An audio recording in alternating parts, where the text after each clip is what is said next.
Assalamualaikum warahmatullahi wabarakatuh. Alhamdulillahirabbil alamin wa bihi nasta'in ala umuri dunya waddin. Wassalatu wassalamu ala asyrofil anbiya'i wal mursalin. La haula wala quwwata illa billahil aliyyil azim. Amma ba'd.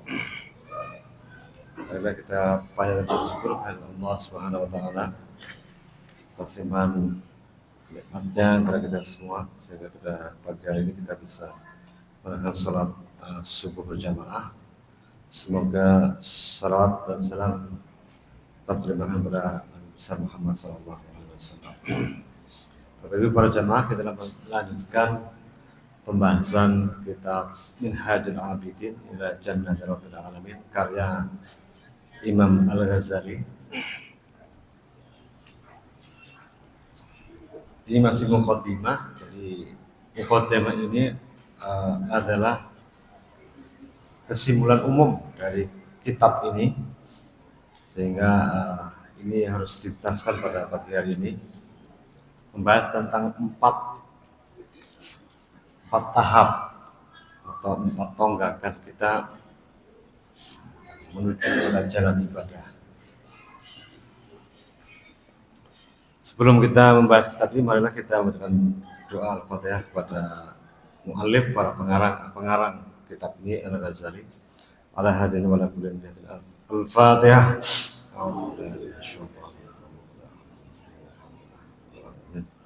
Ar-Rahmanir-Rahim.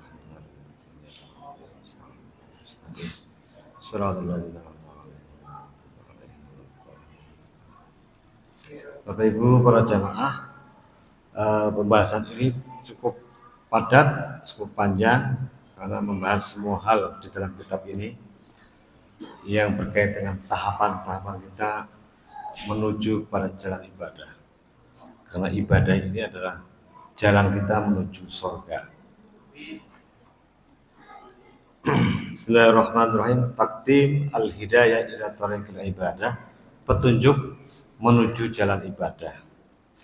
Inna awwala ma yatanabbahul abdu lil ibadati wa taharraku li suluki thariqiha bi khatratin samawiyatin wa tawfiqin khas ilahi wa huwa al-ma'niyu bi qouli subhanahu wa ta'ala afaman syaraha Allah sadrahu lil Islam fa huwa ala nurin min rabbih.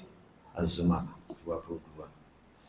Bapak para jamaah, jadi kalau awalnya kita semua itu beribadah, menggerakkan hati kita untuk menuju jalan ibadah, itu pasti ada bahasa Jawanya kerontakan, ya, katakan apa? Ada getaran dari langit yang disebut sebagai ilahiyah. Karena bagaimanapun juga itu adalah pemberian dari Allah Subhanahu wa taala. Sehingga ada semacam hal-hal yang membuat kita kemudian mendekat kepada Allah Subhanahu wa taala. Kenapa? Karena ketika kita itu menuju jalan ibadah seperti pada pagi hari ini, itu selalu akan mendapatkan nur atau cahaya dari Allah Subhanahu wa taala. Sebagaimana dalam surat Az-Zumar ayat 22. Karena itulah kemudian Rasul dalam hadisnya mengatakan wa ilaihi asara sahibus syar'i sallallahu alaihi wasallam faqala innan nura idza dakhala al-qalba infasaha wan sarha. Jadi kalau sudah nur itu, cahaya dari Allah itu masuk ke dalam hati kita, maka akan menjadi luas, terbuka. Kalau kita nggak dapat nur dari Allah, maka hati kita, jiwa kita menjadi tertutup. Jadi kalau memang kita tidak mendapatkan nur dari Allah, hati kita menjadi tutup, maka jalan menuju ibadah ini juga menjadi tertutup. Karena nur itulah yang melapangkan semua hal kita ini menuju jalan ibadah. Maka untuk memperoleh nur itu yang tidak mudah, kadang-kadang ini menjadi sesuatu yang memang diberikan Allah, atau mungkin saja sesuatu yang kita harus capai sebagai bagian dari tahapan kita untuk menapaki jalan surga. Fakila ya Rasulullah hal lidzalika min alamatin yu'rafu biha. Para sahabat berkata, wahai Rasulullah, apakah untuk mendapatkan nur itu ada tanda-tandanya yang bisa kita ketahui? Faqala na'am, kata Nabi, iya ada. At-tajafi andal hurur. Tandanya adalah menjauhkan dari kebohongan, al-hurur, penipuan. Ad-dunya mata'ul hurur. Dunia itu ya tempatnya menipu. Karena menipu itu memang kita saksikan ya di mana-mana ada penipuan. Jadi pertama menjauhkan dari wilayah penipuan yang menipu. Yang kedua wal inabatu ila daril khulud, kembali kepada jalan akhirat. Jadi jalan dunia yang nipu ini ke jalan akhirat. Wal istidadu lil mauti. Nah, ini udah tua-tua nih. Mempersiapkan mati. Jadi mati itu harus disiapkan. Ya, Mbah ya. Kalau mati itu kalau nggak disiapkan, maka kita akan kehilangan banyak. Dosanya lebih banyak daripada pahalanya. Itu jangan sampai kita itu. Wal istidadu lil mauti qabla nuzulil maut. Jadi mempersiapkan mati sebelum datangnya mati itu sendiri. Karena mati itu memang tidak ada yang tahu, bisa muda, bisa tua. Tetapi biasanya kan tua ya. Biasanya, tapi tidak semuanya. Kalau kemarin itu ada bom dari Israel ke Iran.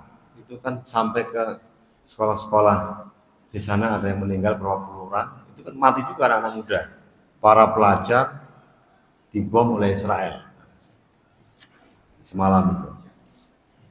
Iran dibom oleh Israel, itu jalan kematian juga, jalan kematiannya karena dibom oleh Israel. Israel kemudian mengebom lagi Qatar, negara lain dibom lagi oleh Qatar, oleh Iran. Nah, ya saya nggak tahu di Qatar ada korban atau tidak. Tapi yang jelas membuat kegaduhan di Timur Tengah soal Iran. Soal biasa klaim Amerika terhadap negara-negara Islam dibilang ada nuklir, mirip seperti Irak zaman Saddam Hussein. Mirip.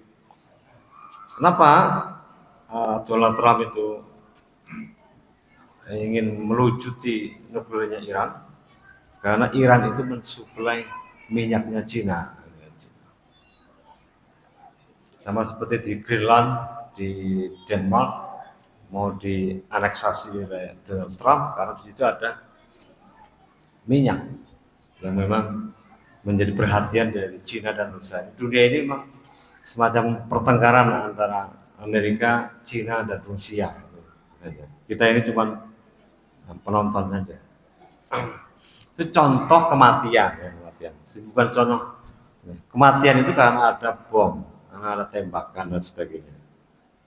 Nah, kita harus mempersiapkan itu istidad lil maut qabla nuzulil mauti. Jadi kita harus siapkan itu kematian kita. Bukan disiapkan kain kafannya saja. Karena udah tua-tua itu saya udah naruh kain kafan di rumah. Nah itu tuh, nggak cukup dengan itu kain kafan. Saya udah siapkan lubang liang lahat di sini. Itu bukan bekal kita menuju mati. Bekal kita adalah ibadah. Kalau mau menyiapkan kain kafan, lubang liang lahat itu untuk kita meninggal, itu bukan bekal. Bekal kita adalah ibadah. Kalau mereka nggak ibadah, tapi udah siapkan kain kafannya nggak ada gunanya. Karena itulah kata Nabi, kalau kita mau dapatkan nur, itu alamatnya tanda-tandanya menjauhkan dari dunia yang menipu ini. Yang kedua adalah akhirat. Yang ketiga siapkan mati kita. Karena itulah Al-Ghazali dalam kitab ini membuat 7 tonggak atau 7 tahapan yang mau saya jelaskan pagi hari ini. 7 tahapan ini penting ketika kita mau ibadah. Itu kayak apa langkahnya? Jangan sampai kita sudah mempersiapkan diri mati kita dengan ibadah, tapi ternyata ibadahnya itu nggak cukup membantu kita di akhirat. Kenapa? Karena ibadahnya ternyata nggak dapat pahala. Ini tantangan buat kita yang ahli ibadah. Yang pertama, fahadi awwalu aqobatin istaqbalathu fi thariqil ibadah wa hiya aqobatul ilmi wal ma'rifah. Ini yang pertama. Enggak pertama, tahap pertama kalau kita mau ibadah, yang pertama harus punya ilmu. Kalau nggak punya ilmu repot. Mau sholat subuh tidak wudhu, nah, ini kan contoh. Itu berarti nggak punya ilmu, karena nggak sah menjadi sholat tanpa wudhu. Mau wudhu nggak tahu tata tertibnya, mulai dari mana, berakhir dari mana. Mau sholat nggak tahu syarat sah sholat, yang membatalkan sholat. Rumit nanti. Apa sholat? Apa yang menjadi syarat sholat? Ini sholatnya kok begini? Ada yang pakai sedakup, ada yang pakai tidak, ada yang tangannya ke atas tinggi, ada yang enggak, ada yang kakinya. Contoh-contoh ya sholat. Sholatnya karena pengen rapat diinjak. Padahal kalau Bapak Ibu sudah ke Mekah Madinah merasakan sendiri kan betapa sholat itu ya sangat berbeda-beda. Ada lagi sujud kita dilangkai kakinya oleh orang yang lewat. Kalau di sini nggak ada, tapi di sana karena rame ya banyak. Ada yang sholatnya di depan WC langsung di Masjidil Haram kan, karena udah masuk sholat rakaat pertama di WC berapa, misalnya 3 atau 4 atau 5 atau 6, ya udah di depannya, nggak memikirkan ini najis atau tidak. Contoh-contoh orang sholat di berbagai tempat. Nah itu ada ilmunya. Jadi Bapak Ibu kalau orang sholat tidak tahu ilmunya, nah nanti nggak tahu mana yang membatalkan sholat, mana yang membuat sah sholat kita. Nah itu ada di dalam namanya fikul ibadah, fikih ibadah. Ya kalau pakai madzhabul arba'ah, pakai 4 madhab, bisa tebal segini. Kalau madhabnya cuma 1, madhab Syafi'i. Jadi beribadah saja, yang sholat saja ada madhabnya. Setidaknya ada 4 madhab. Rumit. Mulai dari takbiratul ihram itu bagaimana caranya? Mungkin saja itu berbeda-beda madhabnya. Tapi di sini pasti akan rumit ya kalau mempelajari itu. Maka pelajari satu saja.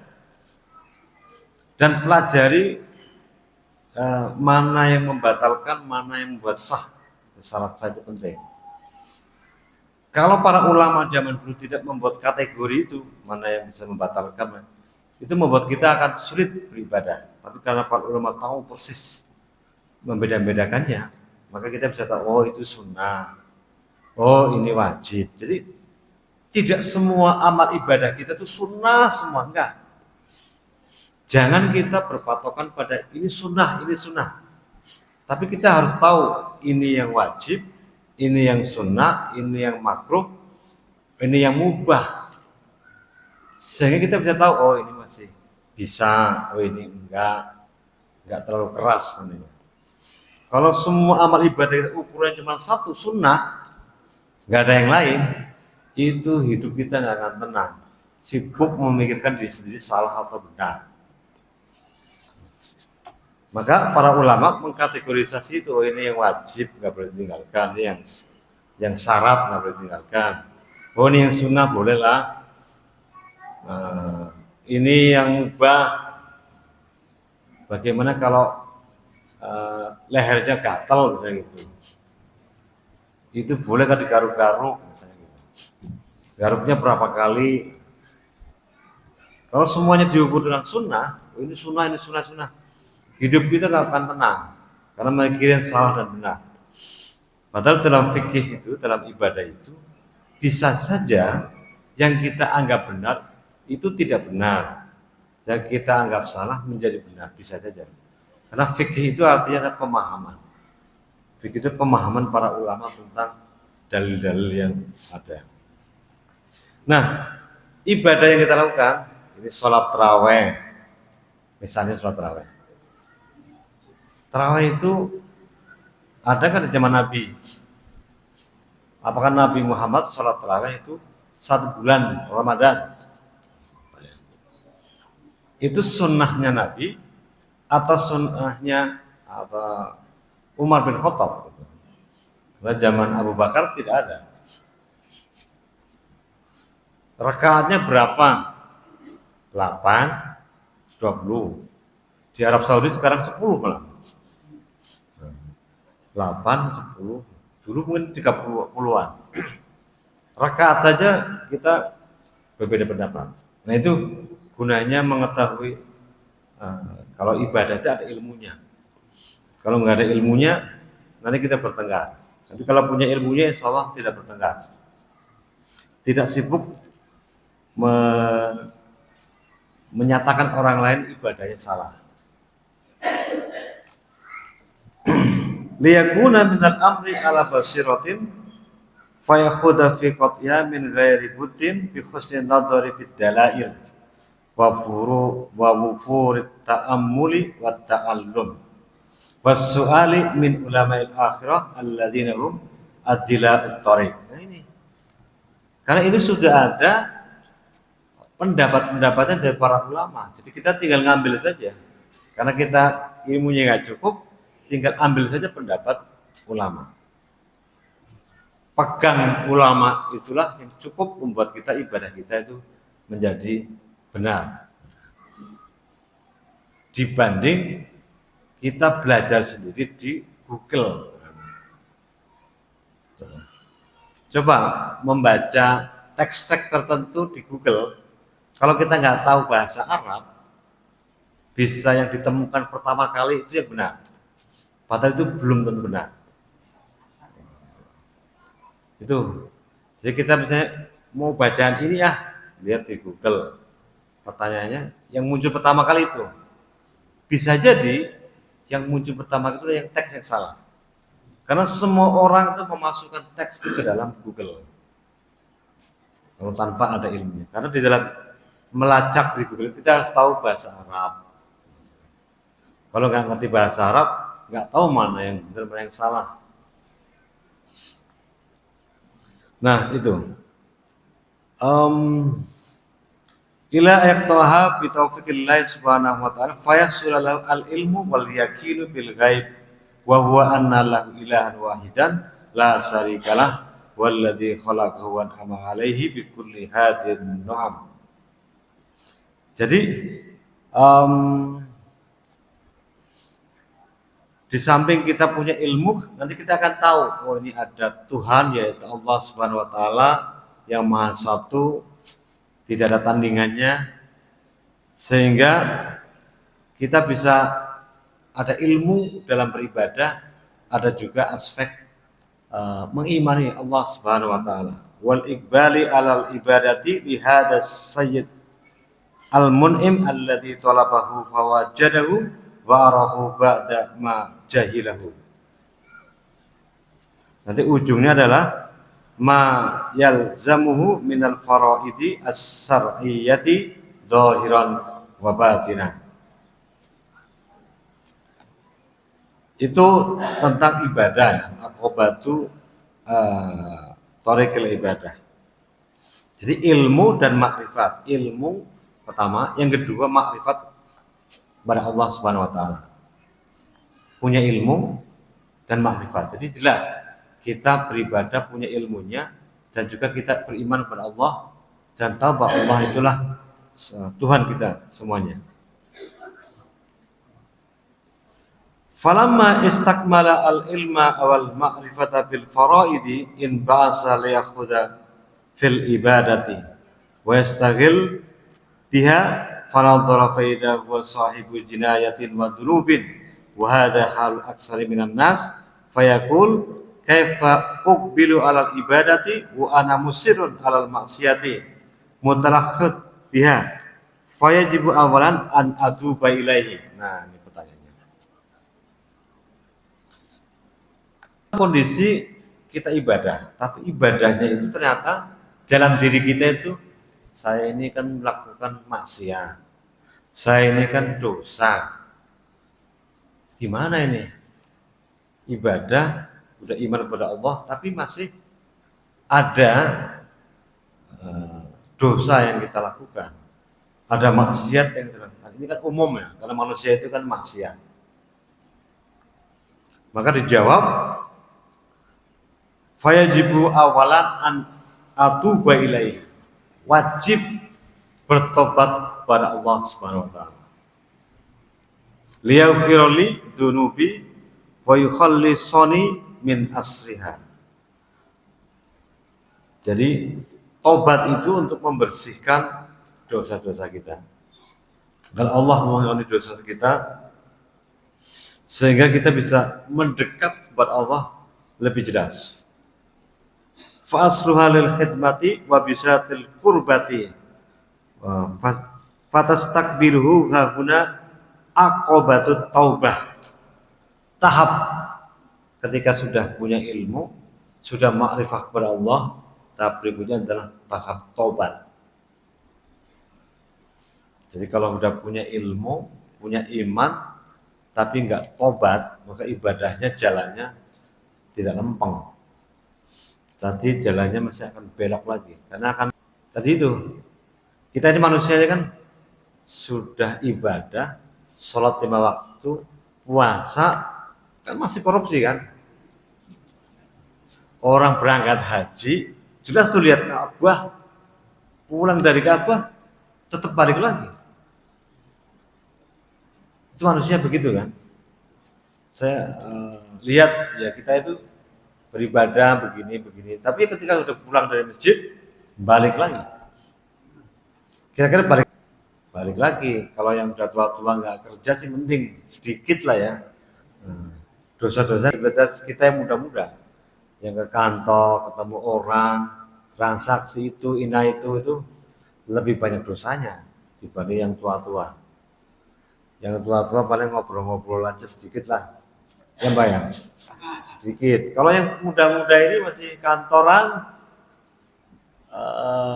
kalau naik motor, naik mobil, ketemu jalan luar aja udah ketemu macet, udah marah-marah. Udah sampai kantor, kalau bukan bulan puasa, mau minum belum dikasih minum, udah mulai ngomel-ngomel. Atau mungkin masuk parkiran aja udah ngomel-ngomel. Dosanya udah berkali-kali. Ini yang muda-muda, yang masih aktivitas. Maka namanya ada aqobatut taubah, yaitu tahapan kita bertobat atas dosa-dosa yang dilakukan sehari-hari. Falamma asata at-taubatus shadiqah, kalau sudah selesai tobatnya itu, wa faragha min qatihatil aqobah, hanna ilal ibadah, maka kita bisa langsung melanjutkan ibadah kita. Tapi apa namanya? Fanadhara faida haulahu awaikun muhtiqatun bihi. Tapi ibadah kita itu ada rintangannya, ada awaiknya. Kira-kira kalau kita menuju masjid ini ada rintangan enggak? Kalau semalam olahraga sampai malam, rintangannya ngantuk nih. Ini enggak. Atau semalam tahajud di sini jam 2.30 sampai jam 3.30, lalu sahur bersama sampai jam 4, ngantuk. Kullu wahidatin minha ta'rufu amma qasada min al-ibadah bi dharbin min at-ta'awwik. Ini ada maksud. Kata rintangan-rintangan fat'amala faidahiyya arbah. Oh ternyata ibadah itu ada rintangannya nih. Rintangannya ada 4. Berat rintangannya. Apa yang pertama rintangannya? Ad-dunya. Rintangannya dunia. Tadi itu. Anak muda yang kerja masih aktif, rintangannya itu dunia. Nyari dunia itu rintangan ibadah. Kalau udah tua-tua ini rintangan dunianya sedikit. Di rumah sendirian atau berdua sama istri, ngapain lagi ya? Masjid lagi, rintangannya sedikit. Tapi kalau udah masih muda-muda ini di kantor, adzan zuhur, lagi rapat, lewat lagi, nggak bisa lebih awal waktu. Dunia itu merintangi ibadah kita. Dunia itu merintangi ibadah kita, karena memang dunia itu begitu. Banyak aktivitasnya, banyak kegiatannya, menyibukkan kita sehingga dunia itu melalaikan ibadah kita. Yang kedua adalah wal khalqu, manusia. Teman-teman kita sendiri ngobrol, ngalor itu lama lupa ibadah. Itu teman-teman kita sendiri yang menjadi rintangan. Menjadi ya, rintangan, gangguan ya, awaiknya itu. Sibuk dengan teman-teman kita, saudara-saudara kita, lalu lupa ibadah. Yang ketiga yang lebih berat yaitu wasyaiton. Setan ini rintangan kita. Habis sahur sekitar jam 4.20 lah 30 udah mulai nih bisikin setan, udahlah nggak usah ke masjid, sholat di rumah saja. Habis sholat tidur langsung enak. Kalau di masjid nanti imamnya sholatnya panjang-panjang, bacaannya panjang, kakinya pegel, misalnya begitu. Godaan-godaan gitu. Oh nanti di masjid itu ada orang yang saya nggak suka. Contoh-contoh. Nah yang keempat, rintangannya ibadah kita adalah an-nafsu. Nafsu, hawa nafsu. Berat. Fatajala mahalat ila daf'i hadil awaid wa izahatiha anhu wa illa fala yata'anna lahu amruhu minal ibadah. Nah, kita itu butuh menghilangkan rintangan-rintangan ini. Fastaqbalathu haguna aqobatul awaid. Ini adalah tahap ada rintangan. Orang sudah mau ibadah, muncullah rintangan. Fayahtajila qat'iha bi arba'ati umurin. Tapi ada obatnya nih. 4 rintangan dijawab oleh Imam Al-Ghazali dengan 4 obatnya.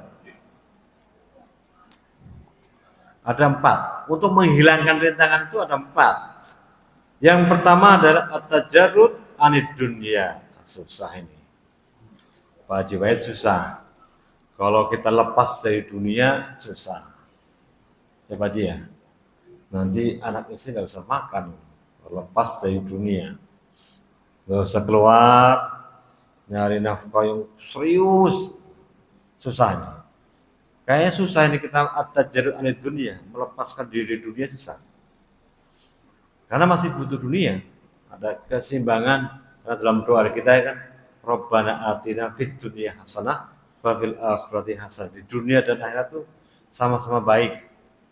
Tetapi kalau ibadah kita ini dirintangi oleh dunia, maka harus tajarrud anid dunya, melepaskan diri dari dunia. Bukan dalam pengertian nggak kerja, nggak keluar, di rumah aja, terkurung saja. Bukan. At-tajarrud anid dunya itu artinya tetap ngejar dunia, tapi ada akhiratnya di situ. Jadi keseimbangan ya. Jangan kemudian kita akan melupakan dunia, kemudian benar-benar nggak mau dunia. Dunia itu perlu karena ada tanggung jawab kita menghidupi keluarga, itu kewajiban juga. Maksudnya adalah menjaga keseimbangan antara dunia dan akhirat. Yang kedua, watafarrud anil khalqi, melepaskan diri dari manusia yang lain. Nggak bolehlah kita di rumah saja nggak ada interaksi dengan orang lain. Bukan begitu. Tetap interaksi. Kalau sudah ada kewajiban ibadah. Interaksi lagi, komunikasi lagi dengan orang lain. Wal muharabati ma'asyaiton. harus bermusuhan dengan setan. Musuh kita adalah setan. Wa mudadatin nafas, dan menaklukkan atau mengendalikan hawa nafsu. Hawa nafsu ini yang susah untuk melepaskan ini. Karena itu Bapak Ibu para jamaah, ada 4 rintangan kita dalam ibadah. Pertama dunia, kedua itu manusia yang lain, orang lain, yang ketiga itu setan, yang keempat hawa nafsu. Obatnya ya dengan mengurangi dunia, kemudian mengurangi interaksi dengan orang lain yang tidak menjurus kepada ibadah. Yang ketiga harus bermusuhan dengan setan dan mengendalikan hawa nafsu. Nah itu, falamma faragha min qatiha raja ila qasil ibadah. Kalau sudah selesai semua itu, kita atasi rintangannya, maka kita mulai ibadah dengan tenang. Faida awaridul tariduhu fatas galuhu anil ikbari ala maksudi minal ibadah wa tasudduhu anit tafarrugi lidzalika kama yambagi fata'ammala faidah ya arbaatun. Kalau sudah selesai semua tapi pasti ada rintangan-rintangan yang menghadang kita, maka ada 4 hal juga. Yang pertama adalah ar-rizqu tutalibuhu an-nafsu bihi wa taqulu la budali min rizqin wa qawamin. Faqad tajarratu minad dunya. Jadi kalau sudah saya itu sudah melepaskan dunia ini, wa tafarradu aidan anil khalqi. Saya juga sudah mengurangi interaksi komunikasi orang lain yang tidak perlu. Famin aina yakunu qiwami warzi. Lalu gimana nih rezeki? Kalau saya lepaskan dunia, kemudian nggak lagi berhubungan orang lain, dunia rezeki saya gimana? Itu kan berarti bahwa tetap rezeki itu harus dicari, bukan kemudian ditinggalkan untuk menghilangkan rintangan-rintangan ibadah. Ada juga yang kedua, al-akhtaru min kulli syai'in takhafu aw tarjuhu aw turidu aw takrahuhu. Kan kadang-kadang ada gini, ada kekhawatiran. Khawatir itu bisa khawatir atau takut, bisa berharap atau pengen atau enggak suka. Kalau Bapak Ibu banyak berharap, itu akan kecewa. Berharap pada Allah dapat pahala yang banyak karena sudah salat subuh terus. Ternyata pahalanya sedikit. Nah, bisa jadi kan? Bisa jadi begitu. Orang kerja berharap dapat sekian, dapatnya sedikit. Nah, itu kecewa lagi. Itu bagian dari rintangan-rintangan itu yang harus kita hilangkan. Yang ketiga ada kesulitan-kesulitan, ada as-sadaid wal masaib tunsabu alaihi min kulli janibin. Jadi ada kesulitan. Jadi bisa kesulitan gini. Untuk berbeda dengan orang lain, bayangkan. Berbeda dengan orang lain atau mau mengatakan tidak. Misalnya begini. Bapak Ibu transaksi dagang. Berkongsi 2-3 orang. Sepakat kita tipu dia ya. Ya kita jangan dong masa kita nipu orang. Mengatakan tidak itu kan sulit. Karena apa? Dia itu adalah teman partner kita di dalam berbisnis, atau mungkin kawan lama, atau mungkin tetangga kita, atau apalah gitu. Itu sulit. Itu namanya kesulitan untuk menghilangkan itu susah. Maka kesulitan-kesulitan inilah yang harus memang kita yakin kita harus hilangkan. Bahwa ternyata ini hurur, ini menipu, maka nggak boleh. Berani tidak untuk mengatakan jangan menipu, misalnya gitu. Jangan maksiat, misalnya gitu. Berani tidak. Berani juga untuk muharabatul syaitan, melawan setan. dan juga harus mengendalikan hawa nafsu kita. Yang keempat adalah takdir atau qada dari Allah Subhanahu wa taala. Kan ada yang manis, ada yang pahit. Takdir kita hari ini dapat duit sedikit rezekinya, itu takdir. Tahu-tahu berikutnya banyak, itu takdir juga. Nah, jangan sampai takdir dari Allah Subhanahu wa taala itu kemudian membawa kita kepada keburukan, karena kita kemudian berseudon kepada Allah Subhanahu wa taala. Rantengan-rantengannya harus kita hilangkan kalau mau ibadahnya itu benar. Karena itu Al-Ghazali dalam kitab ini mengatakan ada empat cara. Pertama, tawakal kepada Allah dalam hal ketika kita mendapatkan rezeki. At-tawakkul 'ala Allah fi maudhi'ir rizki. Pertama itu. Rezeki kita hari dapat sedikit, tawakal. Kalau pegawai sudah pasti ya, jelas. Tapi yang berdagang dapatnya sedikit. Saya nanti sore jualan untuk bukber, bawahnya 50 biji, pulangnya 30 biji. Nah, dapatkan sedikit berarti. Harus tawakal pada Allah. Yang kedua adalah wattafid ila Allah fi mawadil khatari was-sabri inda nuzulil sadaid. Jadi ada tawakal yaitu menyerahkan kepada Allah kalau ada hal-hal masalah-masalah. Yang ketiga sabar kalau ada kesulitan, waridho inda nuzulil qada, dan ridho. Kunci 4. Tawakal, kita serahkan kepada Allah, sabar, ridho. Kalau 4-4 ini nggak ditemukan kalau kita ibadah, tapi 4 ini nggak kita temukan dalam diri kita, maka ibadah kita bisa berkurang nilainya. Karena itu penting Bapak Ibu semuanya di dalam ibadah kita ini hal-hal yang membawa kita berkhusnuzan kepada Allah SWT tetap selalu dipertahankan. Bapak Ibu para jamaah, ini yang penting juga harus kita selesaikan. Ketika sudah selesai semua ibadah, punya ilmu, lalu kalau ada maksiat bertobat, lalu kalau ada rintangan diatasi, rintangan dalam ibadah, lalu kemudian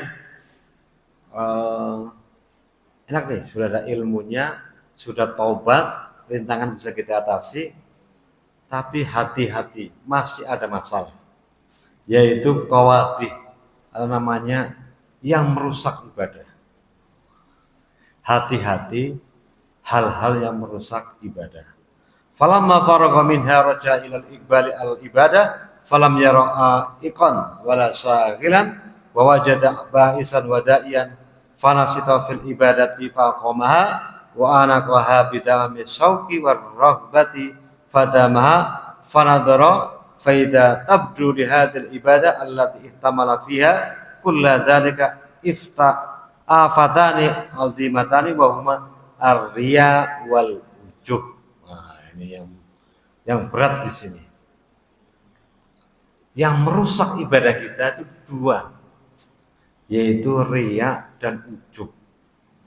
Berat. Dari rumah nih, jalan kaki. Ini tantangan orang ibadah.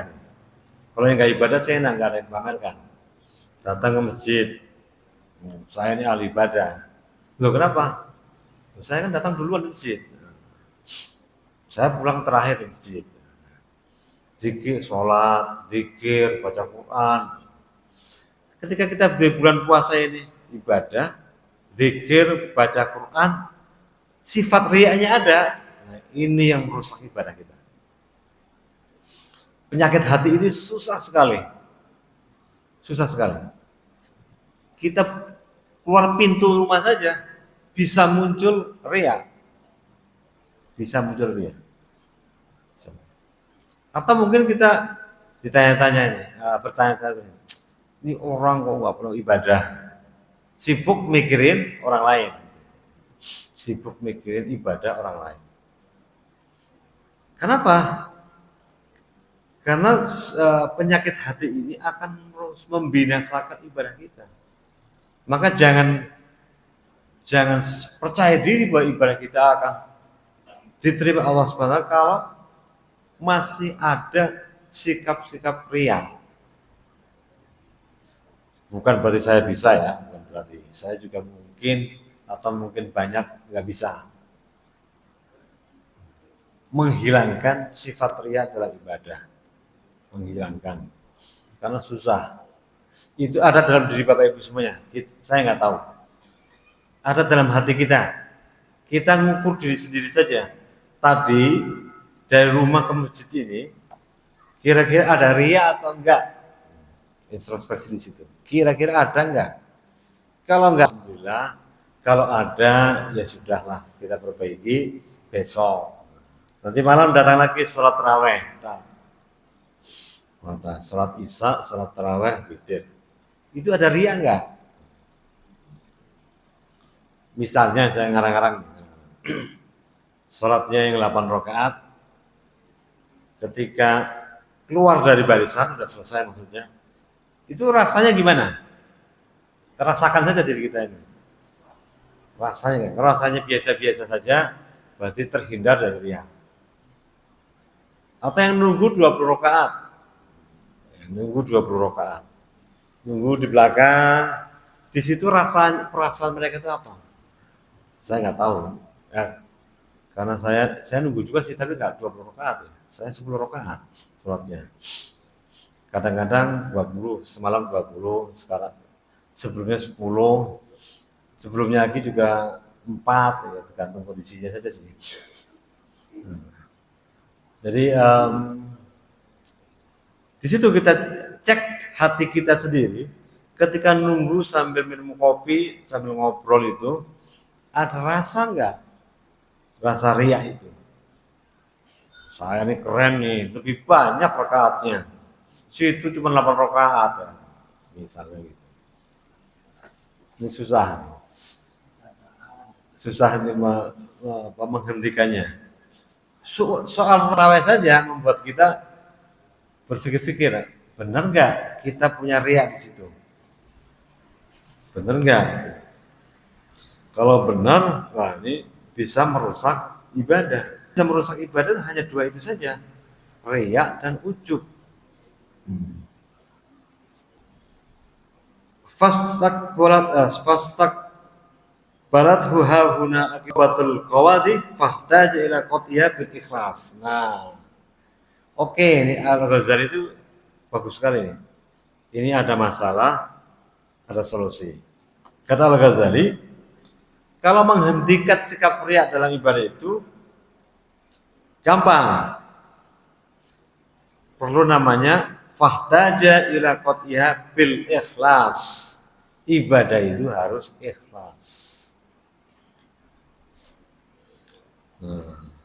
Kalau nggak ikhlas, ya maka ibadahnya dirusak oleh sikap penyakit riya dan ujub itu semua. Jadi itu.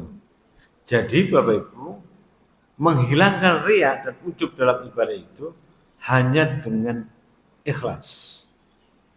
Ikhlas itu artinya tidak berharap, tidak berharap dipuji orang. Kalau kebanyakan berharap masalah. Tidak berharap dipuji orang, tidak berharap disenangi orang, tidak berharap orang menjadi bangga. Itu ini ikhlas. Tahapan ketika ada hal-hal yang merusak. Tahapan ke-6. Tahapan ke-7, tahapan terakhir adalah yaitu aqobatul hamdi wa syukri ya. Jadi tahapan bersyukur kepada Allah. Ini kalau sudah selesai semua kita atasi, ibadah, punya ilmu, beriman kepada Allah, tobat, ada yang merintangi kita hilangkan, lalu ada yang merusak kita hilangkan, Tahap yang terakhir adalah sebagai ahlul ibadah, yaitu bersyukur kepada Allah Subhanahu wa taala. Falamma faraqa min hadza kullihi hasalat lahu al-ibadatu kama yahiqqu wa yanbaghi wa salimat min kulli afatin walakinnahu nadhara fa idza huwa arikun fi buhurin minanillah wa ayatihi min kasrati ma Allah alaihi bihi min imdadi taufiqi wal ismati. Jadi kalau kita benar-benar menjadi ahlul ibadah yang bisa menghantarkan kita kepada surga, maka tahap terakhir adalah bersyukur kepada Allah. Bersyukur kepada Allah atas nikmat ibadah ini tentu. Kalau nggak bersyukur, udah semua dilewati tapi kok nggak bersyukur kepada Allah, ya bisa ibadah kita nggak sempurna. Jadi Bapak Ibu para jamaah, ini berat. Ini hari ini penjelasan 7 tahapan ini sebenarnya adalah ringkasan dari kitab ini. Tapi memang begini gaya kitabnya. Sehingga nanti kita akan spot dalam satu persatu, mulai dari tahapan ilmu sampai tahapan bersyukur kepada Allah, ibadah kita. Jadi biar ibadah kita ini ada ininya, ada pakem-pakemnya, ada tahapan-tahapannya yang membuat kita tahu ini mana yang merusak, ini mana yang rintangan, mana yang membuat kita bangkit, dan mana yang membuat kita menjadi hamba-hamba yang memang bisa diandalkan sebagai ahlul ibadah. Karena ini adalah minhajul abidin ila jannati rabbil alamin, membahas tentang ahlul ibadah. Siapa orang yang beribadah itu dan ibadahnya itu agar sampai kepada surga Allah Subhanahu wa taala. Baik Bapak Ibu para jamaah, jadi kesimpulannya kita sholat, kita puasa, dan ibadah lainnya perlu ilmu. Ilmu kajian ini bagian dari mencari ilmu. Tapi juga bisa membaca yang lain dan lain sebagainya. Yang kedua, bisa mengatasi rintangan-rintangannya. Rintangan karena dunia yang memanggil kita, orang lain, ada juga godaan setan, hawa nafsu, rintangan itu kita atasi. Lalu juga ada hal yang merusak, kita hilangkan. Hilangkan sifat riya dan ujub dalam ibadah. Terakhir, kita bersyukur kepada Allah SWT bahwa kita masih diberi kesempatan untuk beribadah. Dari kesempatan, baik tua, baik muda, itu sama, bisa menjadi ahlul ibadah, hanya mungkin rintangannya berbeda. Tapi daya rusaknya, ada perusaknya sama, hanya rintangannya berbeda. Yang muda, yang masih aktif, itu rintangannya dunia itu tentu banyak, rintangan orang lain di sekitar kita banyak. Mungkin yang tua rintangannya sedikit, alhamdulillah ya. Dulu udah banyak rintangan kan ya dulu. Udah sedikit, cuma ke rumah bolak-balik, gitu, rintangannya sedikit. Kalau kayak sekarang rintangannya banyak, tentu kalah pahalanya sama yang tua-tua. Bedanya di situ. Apalagi kalau masih sering pulang malam, jadi kan ya rintangannya masih banyak, mungkin masih tajarut anid dunia, melepaskan dunianya masih kurang banyak. Jadi insya Allah kita bareng-bareng, sepanjang nanti riya dan ujub nggak ada dalam diri kita, insya Allah ibadah kita akan lebih bersih dari hal-hal yang membuat ibadah kita menjadi hilang nilainya. Baik, Bapak Ibu para jamaah, demikian yang saya sampaikan di pembahasan pertama tentang aqobatul ilmi atau tahapan ilmu dalam ibadah. Terima kasih. Mohon maaf atas segala kurangnya. Wassalamualaikum warahmatullahi wabarakatuh.